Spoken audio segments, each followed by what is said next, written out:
Again, greetings. March 24th, we're right into this again. I know a lot of people are self-isolating, and we again just want to give you a daily devotion from here at Penticton Salvation Army.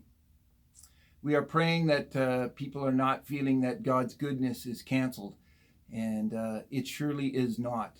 God is still good, God still loves us, and God is still going to and is protecting us. I want to read from Colossians 3, 15 and 16. Let the peace of Christ rule in your hearts, since as members of one body you are called to peace. And be thankful. Let the message of Christ dwell among you richly as you teach and admonish one another with all wisdom through psalms, hymns, and songs from the Spirit, singing to God with gratitude in your hearts.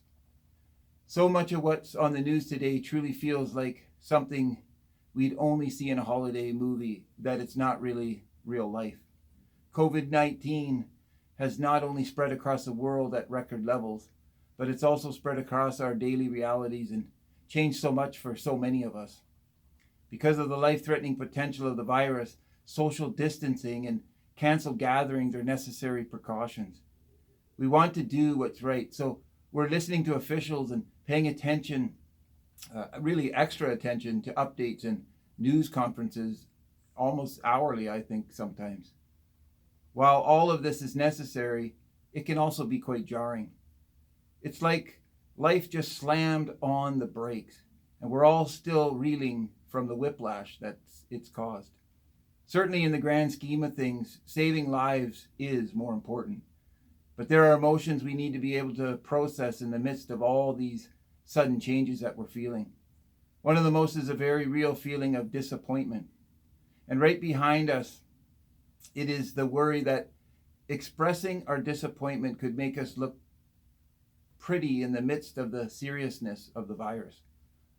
Please know processing our disappointments is not only okay, it's emotionally and spiritually necessary for us. You're not making light of someone else's serious pain when you process your pain to gain a better perspective. So first, whatever you're going through today, it's worth taking to the Lord and asking for His help right now in all of this. And second, let's give each other grace, since we are all trying to navigate unexpected fears, hardships, and disappointments. Social distancing doesn't mean we distance ourselves from offering each other grace. With that as the anthem playing in the background, let's process what we are facing. Last week, I had to help a friend navigate canceling a wedding. That same day, people came to us and had to cancel family gatherings, visiting loved ones in nursing homes and things like that. I have people coming and saying, I am losing my work. I don't have enough money to pay. All these things are coming upon people. But I want to tell you, we need to remember who God is and use that to bring some gratitude into our disappointment. God is a protector. He is protecting you from something you and I can't see. God is a provider. He is providing something if only you'll look for it. Just because His provision is different doesn't mean it's not good. And I want to tell you right now that God is present. Even when others are absent, God does incredible things in the unseen. And I want to say also, God is faithful. No matter what is being taken from you right now, place it in the hands of God. Give it to Him as your sacrifice. For whatever we willingly place in the hands of God, He will redeem. Martin Luther once said, I have held many things in my hands, and I have lost them all. But whatever I have placed in God's hands, that I still possess. And I want to finish by saying disappointments often go hand in hand with fear of the future.